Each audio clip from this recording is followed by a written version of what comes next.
Well, good morning. So wonderful that we can come together here at Radiant Church on this glorious Sunday morning. If this is your first time here with us, I want to extend a very warm welcome. We're very excited to have you as part of this community here today. Now, today, we're going to be talking about the issue of jealousy. Now, this is something that we all have to deal with in some form or another. Jealousy is a very natural emotion that many, if not all, people experience at some point. Now, you may think of jealousy as occurring exclusively in romantic relationships. However, you can be jealous in many relationships in your life. Relationships with coworkers, with classmates, with friends, with families. Whatever relationship whatever the relationship is, jealousy could be there. And whatever the relationship is, where jealousy is concerned, its root cause is the same within us all. And how we deal with jealousy is similar regardless of the relationship. The one thing that we need to understand is that jealousy can ruin the best of relationships if it isn't dealt with properly. So as a Yankees fan, I was always fascinated by the jealousy that Alex Rodriguez had concerning Derek Jeter. Now, their relationship started out when they were both coming up early in their careers, before they actually made it to the major leagues. And then as their relationship started out, they became fast friends when they were both rising stars in Major League Baseball. They were so close at one point that they would sleep over at each other's houses when their teams played each other. Now, the two were great friends, but Alex started to become jealous of Derek's rising star power in baseball. Even though Alex believed that he was the better player, that Alex thought of himself as the better player, he was jealous of Jeter's rise in power and fame. So in 2000, Alex signed a $252 million 10-year contract with the Texas Rangers. And then after he did this, he made some derogatory remarks about Jeter in an interview. Comments that really didn't have to be made. Being all full of himself concerning his huge contract, he made comments about Jeter's earning potential and his statistics compared to Jeter's. But the difference between the two at that time was that Jeter had helped the Yankees win 4 World Series titles.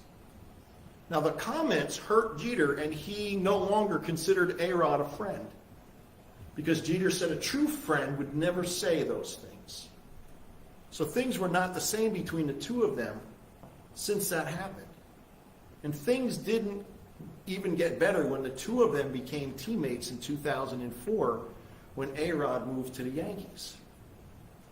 A-Rod had to move to third base instead of playing his normal position at shortstop because Jeter was the Yankees' shortstop, and it was going to stay that way. A-Rod was always feeling that he was the better of the two players, and he couldn't understand why Yankees fans loved Jeter so much and that he didn't garner the same love and respect from the Yankees fans. But what Alex didn't understand was that the fans loved Jeter for who he is and what he represented. He was a team player, and he was the Yankees captain, and it was obvious at this point that Alex was all about Alex. A-Rod's jealousy ruined their once close friendship, and even now, as it has been reported that they have patched things up, this jealousy will always be in the back of everyone's minds. It's important to get control of and understand your jealousy, because if you don't, it won't just ruin your friendships, it could ruin your life. Now, today we're going to be looking at how King Saul was jealous of young David and how that jealousy affected all the decisions Saul made. Now, today we are in the 4th part of our series titled Refocus, as we start a new year, and we start off with a fresh focus. because we're surrounded by negativity. We're surrounded by negativity everywhere we look. There's something bad happening everywhere. We turn on the news, we hear about all the acts of violence that are taking place all around us. Sometimes it feels like there's no safe place in the world where we can be.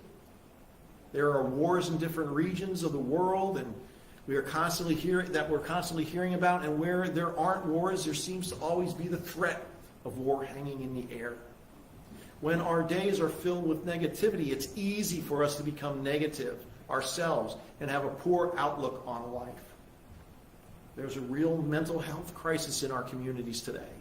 And part of the problem is that we are simply inundated with negativity. And of course, with this being a presidential year, we've already been seeing them, and it's only going to get worse from this point on, but we're going to be bombarded with negative ads from all of the candidates running for office. It seems that the only way for any of them to get our attention is to paint a negative picture of the other and a narrative of gloom and doom. So the negativity isn't going to stop anytime soon, but for the sake of our own mental health and our own personal outlooks on life, we don't have to focus on all the negativity that's around us. Instead, we can refocus. We can refocus our attention on positive things, and when we do that, we will feel better and we will have a much better outlook on life. And then we can encourage others who may be struggling. So we began this series and we looked at what it means to focus on the positive as we looked at Paul's words to the Philippians, telling them to focus on what is true, what is noble, what is right, what is pure, and what is lovely. And then we saw how David's anger was refocused by Abigail when her husband was rude and insulted David, and David was bringing a small army to deal with this matter. By refocusing David's anger, a peaceful solution was found to deal with the matter. Last time we looked at how Joseph dealt with the temptation of lust as he focused on sinning against God and Potiphar instead of focusing on Potiphar's wife. That was his focus. He did not let his lust get the best of him when he was tempted. The title of today's message is Dealing with Jealousy, and we're going to be looking at 1 Samuel chapter 18, verses 5 through 9. Now, 1 Samuel is in the Old Testament. It is between Ruth and Kings. So if you would like to follow along as I read, please turn in your Bible to 1 Samuel chapter 18, or you can open a device of your choice to 1 Samuel 18, 5 through 9, and the scripture will also be projected as well. 1 Samuel 18, 5 through 9. Whatever mission Saul sent him on, David was so successful that Saul gave him a high rank in the army. This pleased all the troops and Saul's officers as well. When the men were returning home after David had killed the Philistine, the women came out from all the towns of Israel to meet King Saul with singing and dancing, with joyful songs and with timbrels and lyres. As they danced, they sang, Saul has slain his thousands and David his tens of thousands. Saul was very angry. This refrain displeased him greatly. They have credited David with tens of thousands, he thought, but me with only thousands. What more can he get but the kingdom? And from that time on, Saul kept a close eye on David. This is the word of the Lord.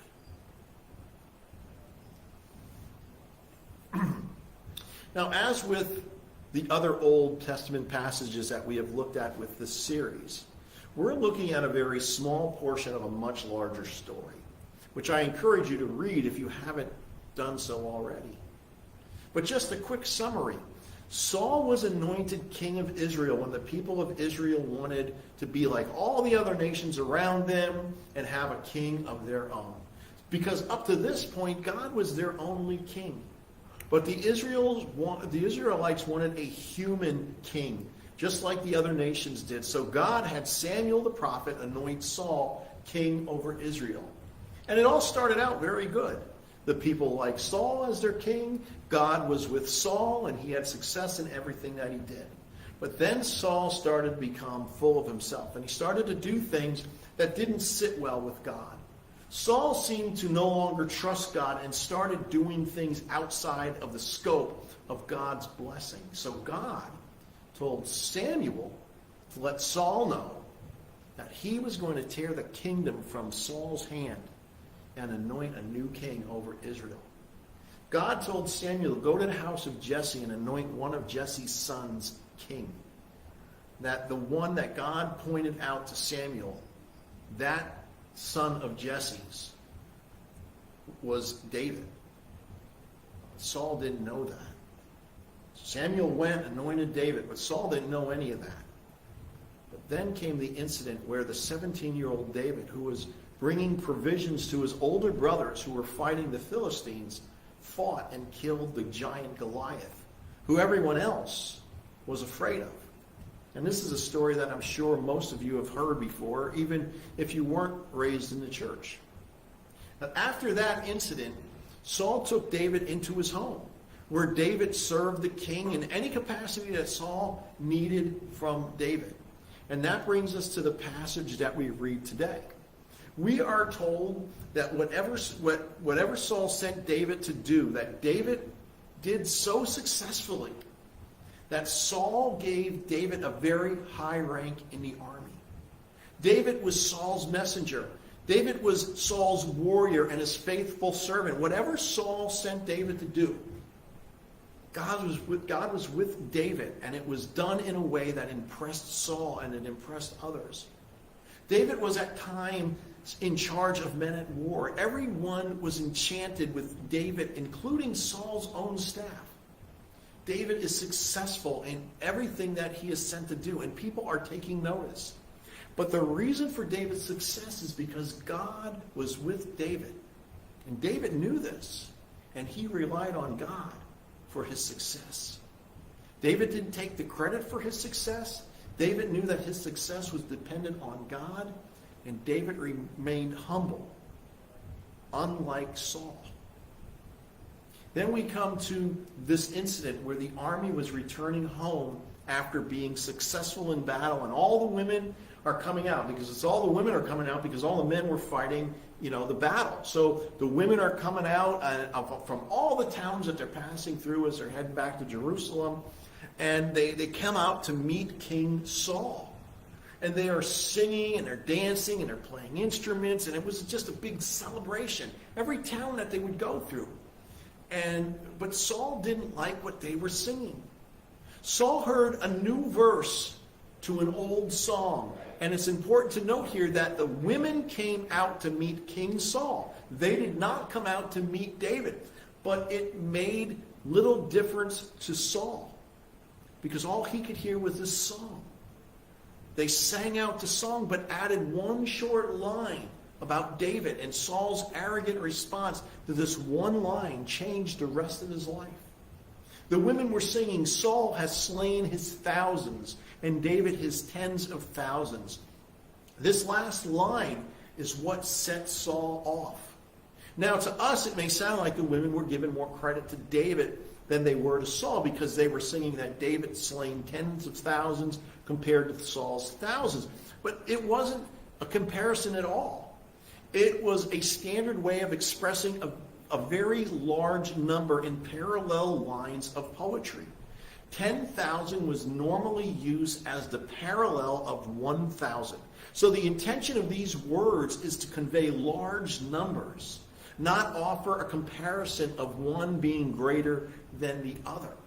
So what most probably angered Saul here was not so much the numbers, but simply that David was mentioned in the same breath as himself.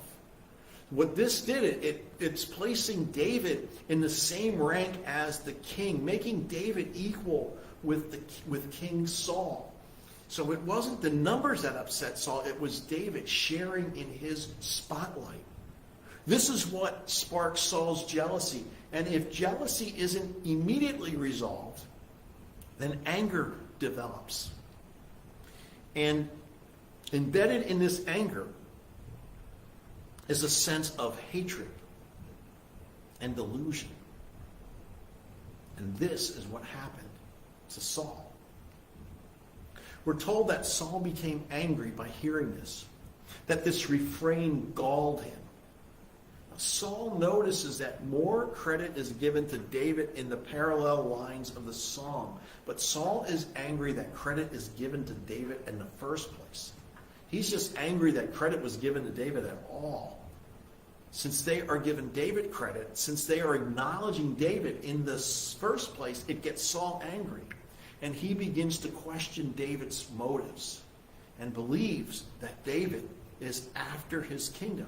This is why Saul is asking the question, what more can they get? What more can he get but the kingdom? And as I mentioned earlier, that prior to this event, Samuel had told Saul that God was going to tear the kingdom from him. Seeing David's success, this has come to Saul's mind, and he realizes that David was probably the one to replace him. So now at this point, Saul needed to refocus. This would have been a great time for Saul to just refocus. Had he refocused, he could have acknowledged and appreciated David's gift. He could have acknowledged and appreciated that David helped Saul's kingdom.